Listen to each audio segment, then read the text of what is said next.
베드로후서 1장 1절과 2절입니다. 한번 우리 합독하겠습니다. 베드로후서 1장 1절 2절 합독합니다. 시작. 예수 그리스도의 종이며 사도인 시몬 베드로는 우리 하나님과 구주 예수 그리스도의 의를 힘입어 동일하게 보배로운 믿음을 우리와 함께 받은 자들에게 편지하노니 하나님과 우리 주 예수를 알므로 은혜와 평강이 너희에게 더욱 많을지어다. 아멘. 신약 성경에 21권이 서신서라고 말씀을 드렸는데 그 중에 첫 번째가 초보자용 서신이 있었죠. 로마서를 위시해서. 두 번째가 성장용 서신이 있었습니다. 디모데 전서를 위시한. 그 다음에 마지막으로 성숙한 신자용이 있는데 베드로전서, 베드로후서, 요한 1, 2, 3서, 유다서와 같은 성경을 우리가 성숙한 신자용이다 그랬는데, 지난번에 우리가 이 베드로전서에서 순전하고 신령한 젖을 사모하라, 히브리서를 보니까 젖과 밥을 설명했는데, 젖은 신앙이 기초적인 단계에 있는 사람들에게 먹이는 것이 젖이죠. 단단한 식물은 말씀을 이야기하지 않습니까? 조금 더 정확한 하나님의 말씀을 가르쳐서 성장과 성숙한 신자를 만드는 데 필요한 음식이 단단한 식물인데, 성도가 예수 믿고 구원받고 성장하고 특별히 성숙한 경지를 유지하기 위해서 기초가 튼튼해야 된다 말씀했어요. 그래서 그 첫 번째 기초가 뭐라고 그랬습니까? 회개라고 그랬죠. 회개는 내가 하고 싶어서 하는 것이 아니라 하나님께서 회개케 한다. 성경 구절을 찾아서 우리가 회개를 시키시는 분이 하나님이다. 내가 하나님 앞에, 말씀 앞에 회개가 될 때 하나님이 나에게 회개를 시키는구나. 또 회개는 진리를 알게 한다 그랬어요.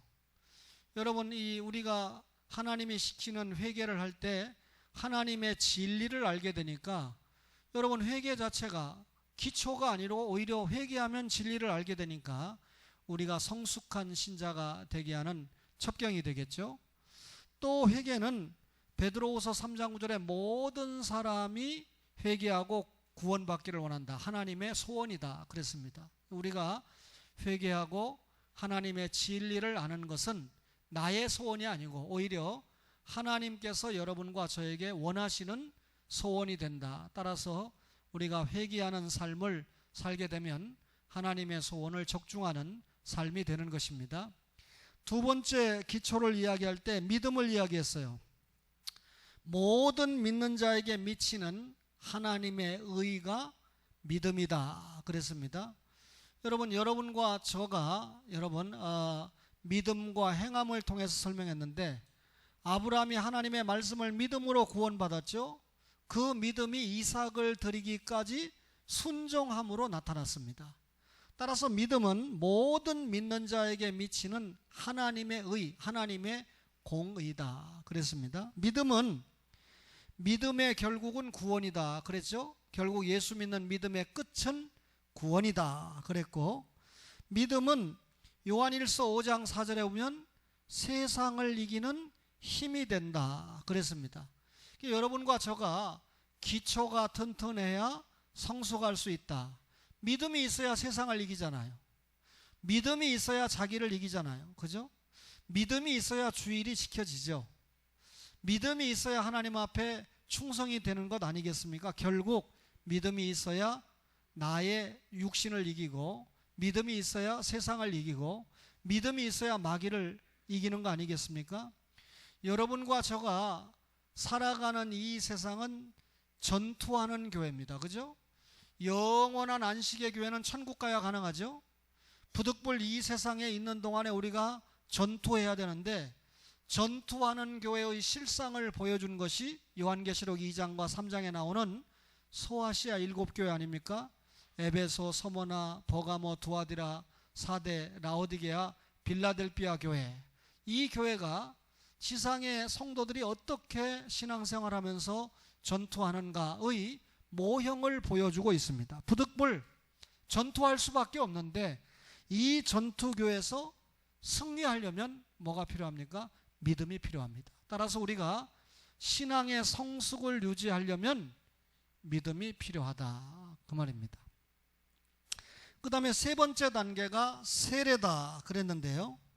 세례는 베드로후서 3장 21절을 통해서 선한 양심이 하나님께 유턴하는 것이다 그랬어요.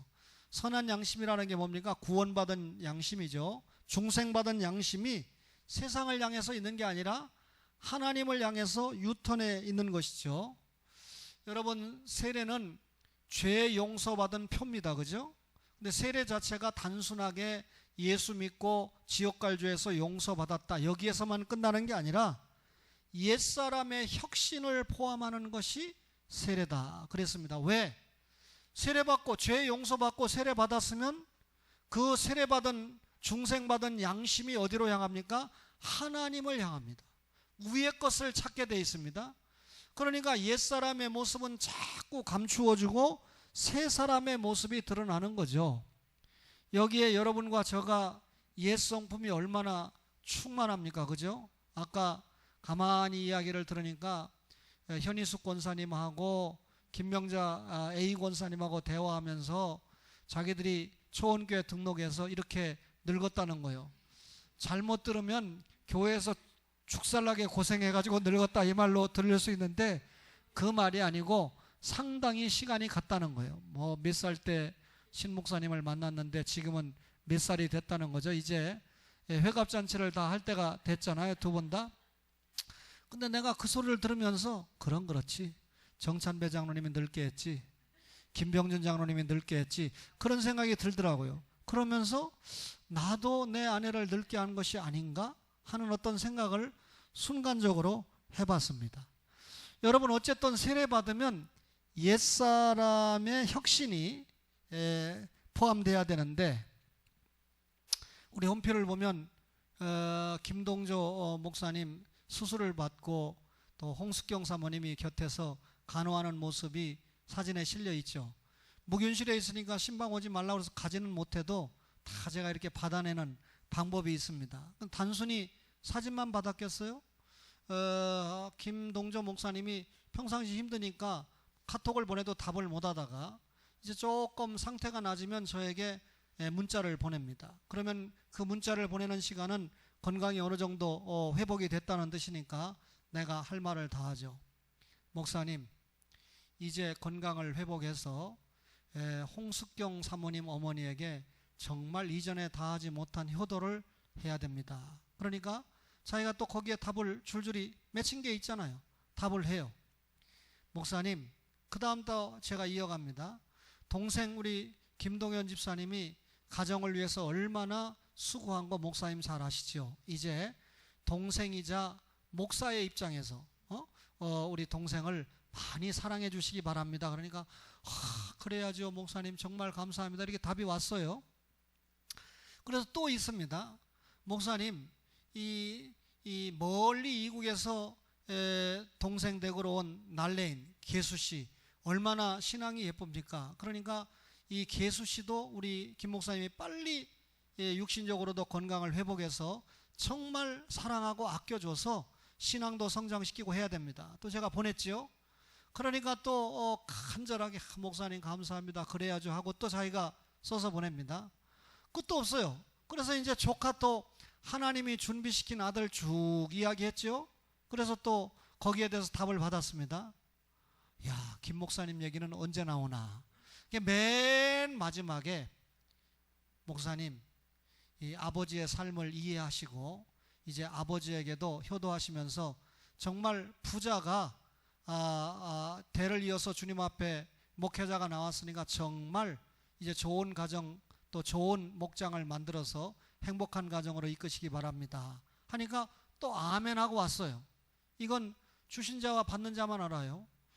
비록 우리 김 목사님이 70이 넘으셔서 은퇴하셨지만 저하고 만나면 제가 담임 목사예요. 우리 교회 나오시니까 목사님, 도대체가 아들이 중학교 때 학교에서 신장이 나쁘다고 판정을 받았다는데 아빠가 돼서 목사님이 돼서 도대체 뭐 하신 겁니까? 하고 제가 질책하죠. 그러면 과거를 묻지 마세요. 그 질책을 위해서 제가 질책한 게 아닙니다. 목사님이 아버지가 돼서 화려한 과거가 있거든요. 멋지게 사셨거든요.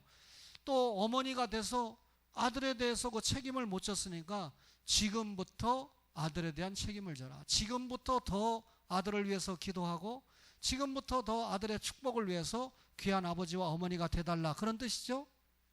그러면서 제가 김 목사님에게 이야기했습니다. 마지막에 이제 진짜 본인이 노력을 잘해서 건강을 회복하면 내가 하나님 앞에 기도하고 중매쟁이로 나서겠다. 그러니까 목사님 생각해 보겠습니다. 그렇게 이야기를 하더라고요.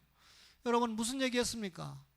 목사가 카톡을 통해서 단순히 무슨 농담이나 하고 무슨 단순한 안부나 묻는 정도가 아니라 만나지 못하는 우리 김 목사님을 위로하고 내가 당신을 위해서 기도하고 있고 관심을 가지고 있다는 걸 다 보여주고 있는 거 아닙니까?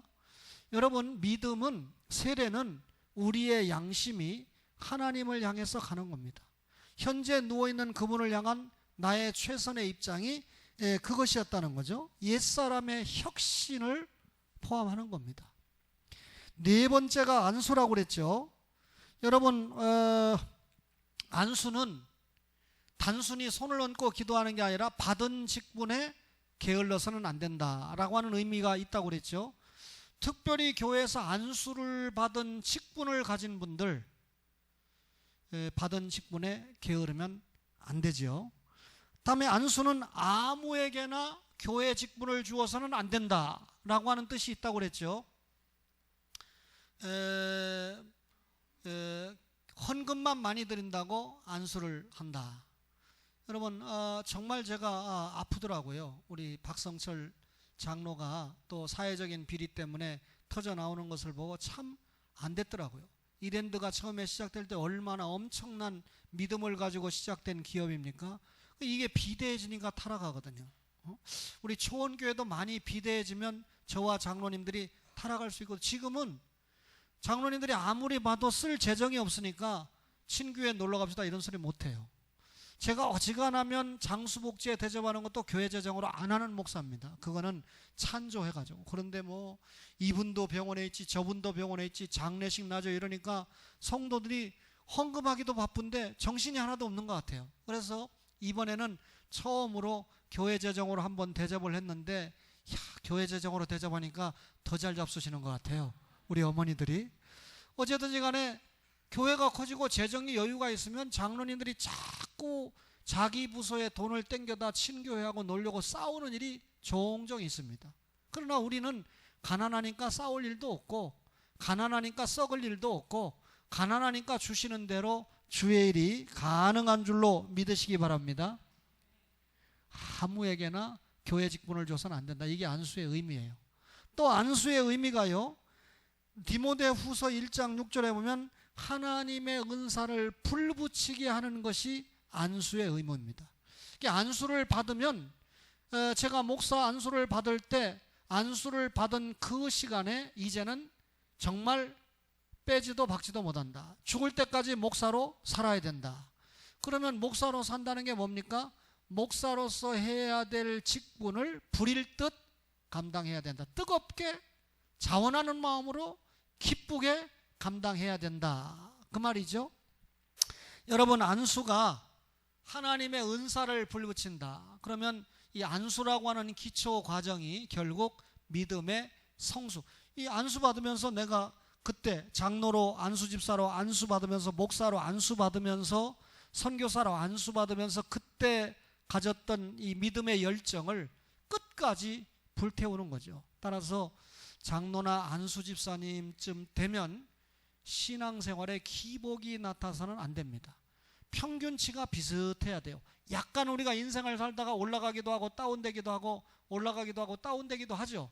그러나 그 평균치가 비슷해야 됩니다.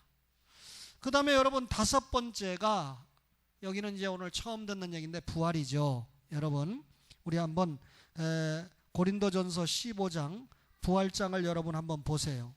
고린도전서 15장이 부활장이죠. 그러면 자, 부활은 어디에서 부활이 되려면 뭐가 있어야 되죠? 십자가가 있어야 되죠. 다시 말하면 죽음이 전제돼야 됩니다. 15장 12절 보세요. 그리스도께서 죽은 자 가운데서 다시 살아나셨다 전파되었거늘 너희 중에서 어떤 사람들은 어찌하여 죽은 자 가운데서 부활이 없다 하느냐. 죽은 자 가운데서 부활이죠. 만일 죽은 자의 부활이 없으면 그리스도도 다시 살아나지 못하셨으리라. 부활은 뭐가 전제죠? 죽음이 전제입니다. 그럼 부활의 정의가 뭐예요? 죽음에서 일어나는 게 부활입니다. 그러면 여러분 부활은 14절 고린도전서 15장 14절 다 함께 한번 크게 읽어봅시다. 시작.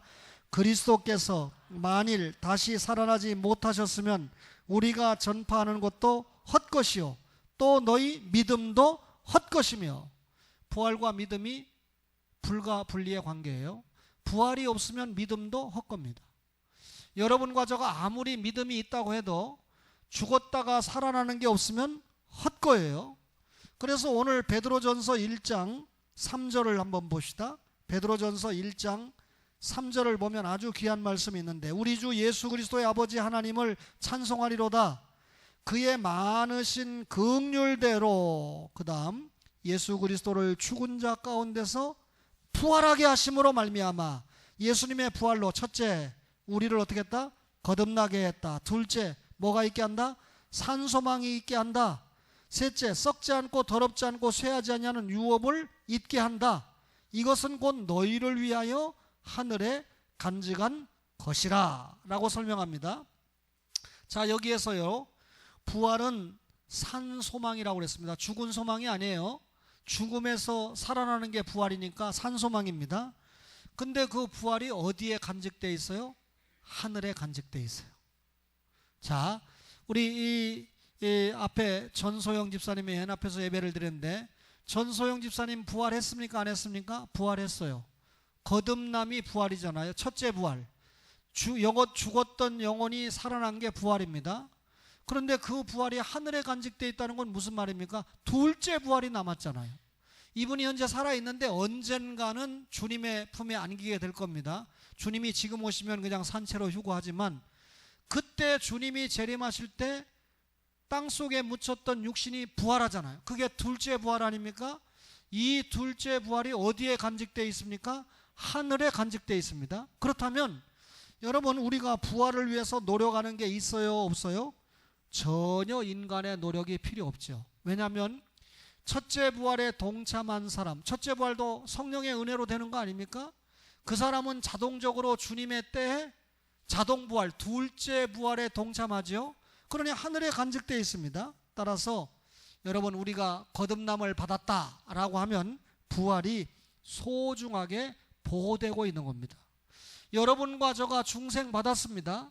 중생 받았기 때문에 우리의 둘째 부활이 하늘에 소중하게 간직되어 있습니다.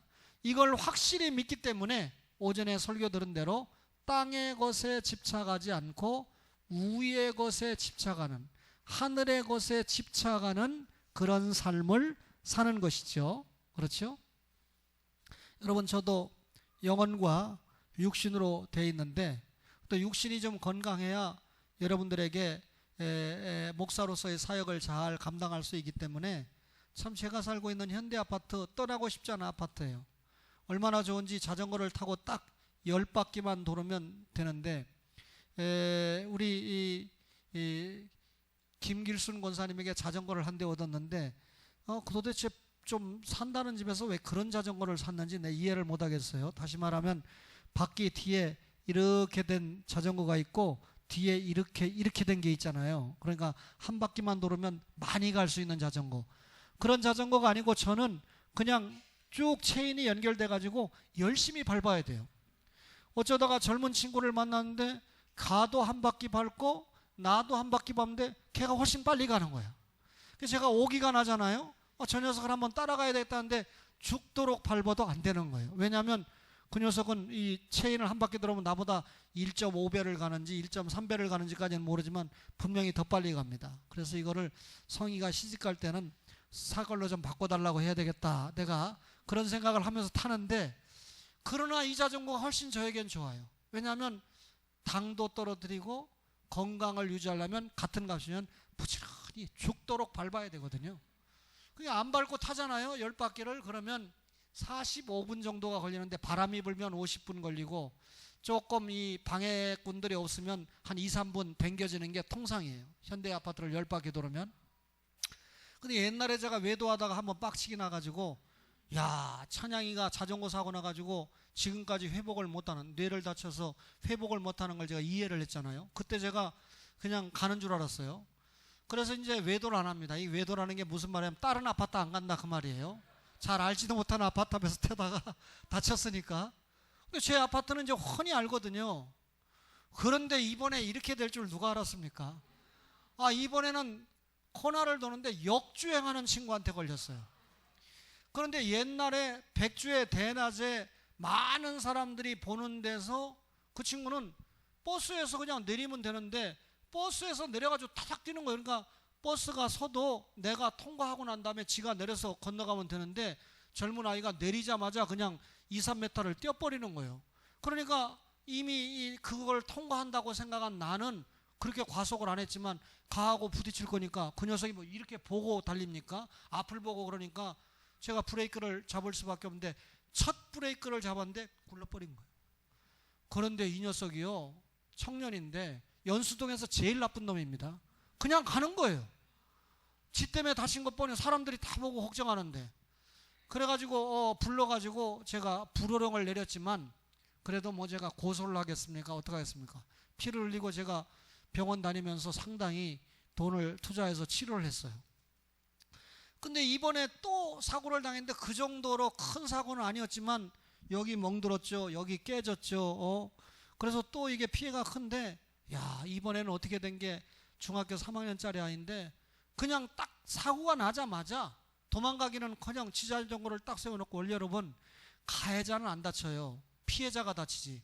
운전을 해봐도요, 이렇게 운전을 한 가해자는 멀쩡하고 피해자는 중상 및 사망이거든요. 근데 저는 이 브레이크 잡다가 또 넘어져가지고 이 피가 까져가지고 이렇게 하고 있는데 지가 내려가지고 아저씨 잘못했어요 하면서 막 통사정을 하면서 닦아주고 자전거를 일으켜 세우고 난리가 났어요. 야, 연수동에서 가장 착한 아이가 얘구나. 지가 잘못한 걸 딱 시인하고 그 자리에서 얼굴이 벌게가지고 아저씨가 저한테 너 이 자식이 왜 역주행하고 사람을 이렇게 피해를 만들어, 너 이 자식 니네 집에 가자 할 수 있는데 그렇게 안 하고, 자전거 도로에 분명히 이게 화살표가 있거든요. 여기는 이렇게 가고 너는 저쪽에서 오는 건데 남의 도로 오다가 상대방을 피해를 줬으니까. 근데 얼마나 이 아이가 잘못했다고 하는지, 야, 이제는 잘못하면 얘가 아들이 아니고 손잡벌 되는 애 아닙니까? 그래서 제가 용서하고 싶은 마음이 딱 생겼어요. 그래서 오히려 이 아이의 태도 때문에 제가 격려하고 내가 저기 초원교회 목사님인데 너 다른 사람 만났으면 얼마나 너도 곤란하겠냐. 근데 네가 이렇게 성실하게 일으켜 세우고 걱정을 하고 하니까 내가 더 이상 문제는 삼지 않겠지만 너 앞으로 조심해야 된다. 나도 조심 안 해서 이렇게 사고 났지만 너는 더 조심 안 한 거야. 다른 사람에게 피해를 줬으니까 너 역주행한 거 알지? 그러니까 안다 이겁니다. 역주행은 중앙선 침범해가지고 딴 사람을 받은 거나 마찬가지 아닙니까? 어쨌든 여러분, 이 중생받은 영혼이고 이 육신은 아직까지 중생 못 받았습니다. 아직 구원 못 받았습니다. 그러나 영혼이 중생받았으면 결국 이 육신도 반드시 둘째 부활에 동참한다 안 한다? 동참한다 그 말입니다. 그러니까 우리가 부활할 육신이기 때문에 육신을 자학하면 안 돼요. 어떤 장로님이, 김규환 목사님이 잘 아신 어떤 장로님이 나이 80이 됐는데 20일 금식 기도를 하고 딴 사람이 됐대요. 뭐 조금 쉽게 나쁘게 표현하면 바보 멍충이가 됐대요. 우리 교회는 아직까지 80 드신 장로님 안 계시지만 연세가 많이 들으면 뭐 믿음 좋다고 그렇게 오래 금식해가지고 험한 모습 보이고 그러면 안 됩니다. 여러분, 옛날에 효성동에 계신 한 목사님이 40일 금식 기도를 했잖아요. 근데 38일 금식 기도를 했는데 이게 가는 거야. 약간 이 목사님이 입맛이 가는 거. 그러면 금식 기도 풀어야죠. 주님이 40일 금식 기도 했는데 나라고 못하느냐 해서 40일을 채우고 난 다음에 뭐라고 그럽니까? 자기 부인에게, 누구시더라? 성도들에게 집사님이라는 소리도 안 하고 누굽니까? 하고 약간이 가서 회복되는데 굉장히 오래 걸렸어요. 그런데 굉장히 오래 걸리는 그 시간에 그동안 모였던 교인들은 절반 이상이 떠버리고 말았죠. 그 이후에 평생 목회가 어렵습니다. 여러분 40일을 금식 기도한 목사님이면 그나마 목회가 더 잘 돼야지 40일을 금식 기도하고 목회가 왜 여러분 더 힘들어집니까? 저하고 제 아내가 결혼할 때 이 어느 교회 권사님에게 싸게 이 뭡니까 이 드레스 웨딩 드레스를 빌려서 입고 결혼을 했는데 교회에서 결혼했는데 그 웨딩 드레스를 주신 분이 너무 친절한 거예요. 권사님이 너무 훌륭한 거예요. 그래서 다른 사람 결혼하는데 그 웨딩 드레스를 소개해 주려고 소개를 했는데 비슷하게 생겼는데 동생이 온 거예요. 그러니까 그분은 언니 권사가 아니고 동생이 드레스 가게를 하는 거예요. 그래서 언니는 어디 갔습니까? 그러니까 40일 금식 기도하고 돌아가셨다는 거예요. 참말입니다. 그러니까 여러분 금식하는 경우를 무조건 내가 나쁘다고 말하는 건 아니고 굉장히 조심하고 또 조심해야 돼요. 두 분이 잘 아는 목사님이 있는데 그 목사님은 주야장천 기도도 많이 하고 또 주야장천 금식도 잘하는 분입니다. 근데 결국 지금 도망가서 어디 증발돼 가지고 나타나지도 않아요. 주님이 하나도 기도에 응답을 안 하신 것 같아요. 기도하지 말라는 말 아닙니다. 여러분 분별해서 감당을 해야 되는데 이 육신을 자학하는 것도 주님이 원하시는 태도가 아니다. 따라서 여러분 건강관리 잘 하셔야 돼요. 한 장로님이 저보고 목사님 대장 내시경 검사한 거 어떻게 됐습니까? 세상에 빨리도 물어요. 제가 월요일날 했으면 월요일날 저녁에 묻든지 화요일날 물어야 원칙이지 제가 충청도 목사라고 자기도 충청도인가? 오늘 당의하는데 대장 내시경 한 거 어떻게 됐습니까? 그래서 제가 용정 하나만 띄었습니다. 옛날에는 많이 띄었는데 그랬는데 내가 반대로 또 짠장내면 장로님은 지금까지 대장 내시경 해봤습니까? 그러니까 안 했다는 거예요. 무슨 큰 벼슬이나 한 것처럼 안 했다는 거예요. 그랬다가 하여튼 간에 앞으로 대장 내시경 해가지고 큰 일만 나오면 내가 치료할 거예요. 알아서 미리머리 검사해서 건강 유지를 해야 됩니다. 그렇죠? 그 용종이 의사가 얘기하는데 세 가지가 있대요. 뭐 첫째, 둘째, 셋째 있는데 셋째는 암으로 직행하는 용종이랍니다. 그러니까 33% 아닙니까? 용종이 있는데 내시경을 해서 떼버리면 되는데 그걸 제거 안 하면 33%는 암으로 갈 수 있다는 거죠. 그래서 대장암이 되고 직장암이 되고 췌장암이 될 수 있기 때문에 그걸 검사를 해봐야 되는 거 아닙니까? 여러분 부활에 대해서 이야기했습니다. 그 다음에 여러분 마지막으로 심판인데 심판이라고 하는 뜻은 크리노라고 하는 헬라 말인데 나누다, 재판하다, 선택하다, 고르다 이런 뜻이 있어요. 데살로니가 후서 2장 12절 보겠습니다. 데살로니가 후서 2장 12절을 보겠습니다. 데살로니가 후서 2장 12절 제가 읽을게요. 진리를 믿지 않고 불의를 좋아하는 모든 자들로 하여금 시작 심판을 받게 하려 하심이라. 불신자를 심판한다고 말이죠. 그럼 심판이 뭡니까? 나누어질 대상이 누굽니까? 불신자라는 거예요. 불신자. 디모데전서 5장 12절을 볼게요. 디모데전서 5장 12절을 보면 처음 믿음을 저버렸으므로 뭘 받느니라? 정죄, 심판을 받느니라. 정죄가 심판 아닙니까? 불신자는 심판받는 겁니다. 그러면 심판은 불신자를 깔라내는 거니까, 불신자를 골라내는 거니까, 불신자를 선택하는 거니까, 불신자를 신자에게서 나눠버리는 거니까, 크리노하는 거니까 예수 믿는 우리는 겁낼 필요가 없죠. 그런데도 베드로전서 4장 6절을 봅시다. 베드로전서 4장 6절을 보시면 이를 위하여 죽은 자들에게도 복음이 전파되었으니 이는 육체로는 사람으로 심판을 받으나 영으로는 하나님을 따라 살게 하려 합니다. 심판 나오죠. 여기 죽은 자들에게 복음이 전파됐다. 이 말은 무슨 말이냐면 믿고 죽은 자들을 말합니다. 여러분 지금 죽었지만 우리 어머니 같은 분 주님의 품에 안겼지만 예수 믿고 죽었잖아요. 그러면 살았을 때 복음 전파를 받았다는 거죠. 지금 죽은 자들에게도 이미 살았을 때 복음이 전파되었으니 이유가 뭡니까?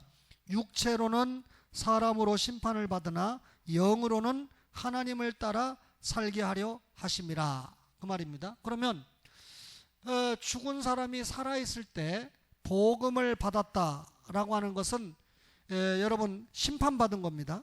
그럼 무슨 심판입니까? 아까 불신자는 지옥 가는 심판 받은 거지만 살아있는 자는 복음을 받고 어떤 심판을 받았습니까? 영으로는 누구를 따라 살아요?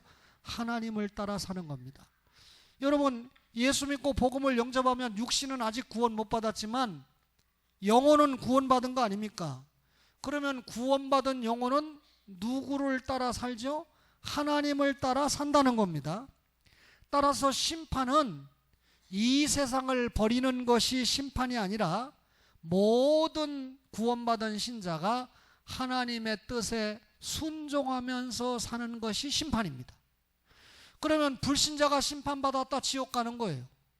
예수 믿는 신자가 심판받았다 이 말은 하나님 따라 사는 삶을 산다, 그 말입니다. 그러니까 여러분과 저가 영적인 삶을 추구하면서 사는 것이 심판받은 거죠. 그러면 여러분, 결국 우리가 심판받아서 하나님의 영을 따라 산다라고 하는 말이 무슨 말입니까? 성숙한 신앙의 삶을 누릴 수 있다, 그 말이죠. 그러면 앞으로 계속 공부하겠습니다만 베드로전서, 후서, 요한 1, 2, 3서, 유다서에서 이야기하는 성숙한 신자의 삶을 살기 위해서는 무엇을 튼튼히 해야 된다? 여러분, 신령하고 순전한 젖을 먹어야 됩니다. 순전하고 신령한 젖을 먹는다는 말이 뭡니까? 기초가 튼튼해야 된다. 회개의 신앙, 믿음, 세례, 안수, 부활, 그리고 심판을 견고히 하는 겁니다. 심판이 뭐라고 그랬어요? 우리 입장에서는 하나님의 영을 따라 사는 것이다 그랬습니다. 그러면 여러분, 영적 고공비행이 가능하죠. 그러면 자, 신약의 서신서가 전부 21권인데 빨리 몇 권만 볼게요. 로마서 1장 7절을 봅시다. 로마서 1장은 1절부터 7절까지가 인사거든요. 1장 7절 다 같이 봅니다. 시작. 로마에서 하나님의 사랑하심을 받고 성도로 부르심을 받은 모든 자에게 하나님 우리 아버지와 주 예수 그리스도로부터 은혜와 평강이 있기를 원하노라. 여러분, 은혜는 하나님이 성령을 통해서 믿게 하는 게 은혜죠. 그러면 은혜는 믿음, 구원입니다. 그럼 구원받은 결과 뭐가 찾아오죠? 평강입니다. 그러니까 은혜 뒤에는 반드시 평강이 찾아오게 돼 있어요. 은혜 없는 평강이 있을 수가 없습니다. 근데 은혜와 평강이 누구에게 오죠? 하나님과 예수님을 통해서 옵니다. 그러면 은혜와 평강을 받을 자가 누구죠? 성도입니다. 하나님의 사랑하심을 받은 자, 성도로 부름을 받은 자가 성도예요. 그러면 우리가 성도라는 말이 무슨 말입니까? 하나님의 사랑을 받는 자다. 성도라고 하는 말이 무슨 말입니까? 하나님의 부르심을 받은 자다. 여러분의 가족 가운데 아직까지 부르심에 동참하지 못한 남편과 자녀가 있다면 기도 많이 해야 되죠. 자, 은혜와 평강이 있기를, 더욱이라는 말 없죠. 있기를 원하노라 그랬습니다. 고린도전서 1장 빨리 넘어가요. 고린도전서 1장에 보면 2절 보겠습니다. 고린도에 있는 하나님의 교회, 하나님의 교회가 누굽니까? 곧 그리스도 예수 안에서 거룩하여지고 성도라 부르심을 받은 자들과 또 각처에서 우리의 주 곧 그들과 우리의 주 되신 예수 그리스도의 이름을 부르는 모든 자들에게. 자, 교회가 누굽니까? 그리스도 예수 안에서 거룩하여진 자가 교회입니다. 성도라 부르심을 받은 자가 교회입니다. 각처에서 우리의 주 되신 예수 그리스도의 이름을 부르는 모든 자가 교회입니다. 이런 교회에게 뭐라고요? 3절 시작.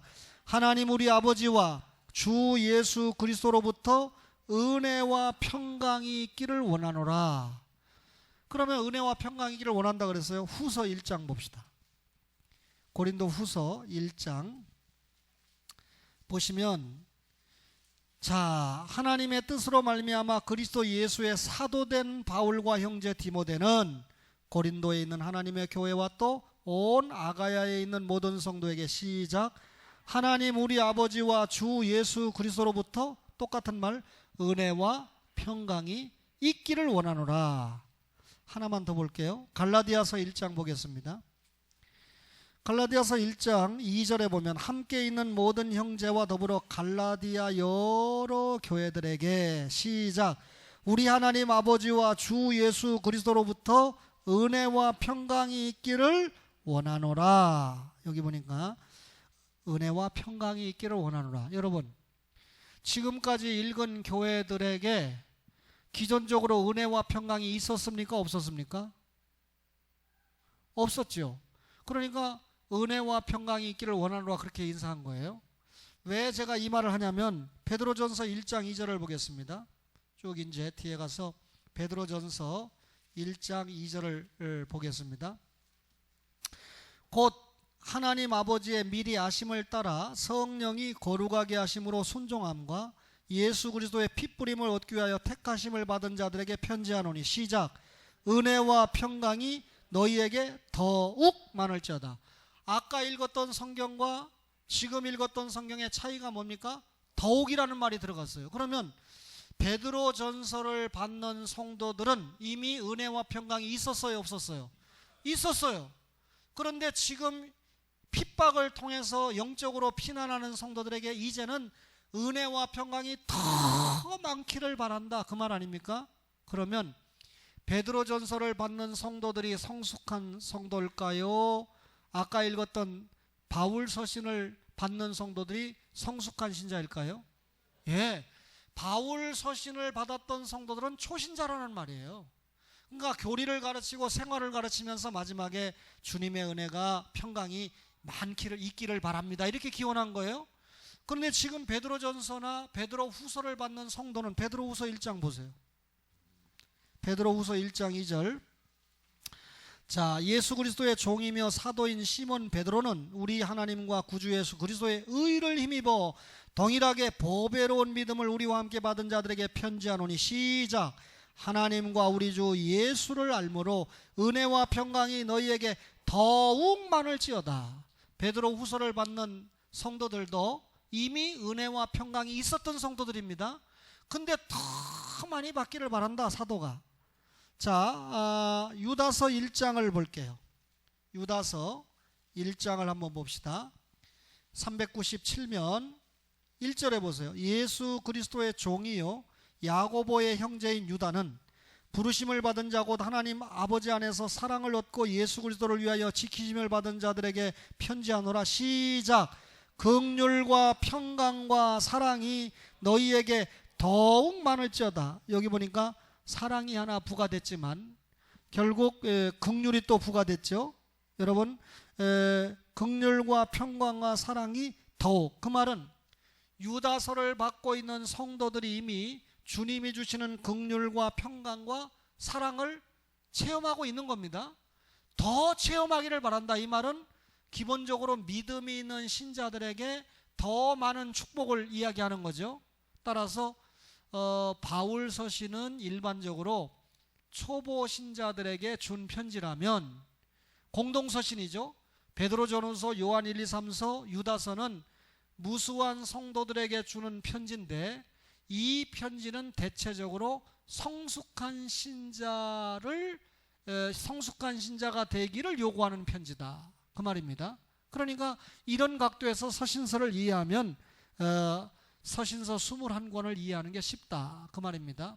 이왕 시작했기 때문에 제가 다음 시간에 다시 로마서부터 가서 또 공부를 하므로 21개의 서신을 집중적으로 한 두세 달 동안 공부하면서 오후 시간에 서신서에 여러분들이 좀 정통할 수 있도록, 그러면 좀 영적으로 깨어있는 성도들은 이런 기회를 통해서 집에 가서 다른 성경도 물론 읽어야 되지만 로마서부터 유다서까지 자꾸 반복해서 읽으면서 하나님의 말씀을 깨우치는 영적인 성숙을 이루시기를 주님의 이름으로 간절히 바랍니다.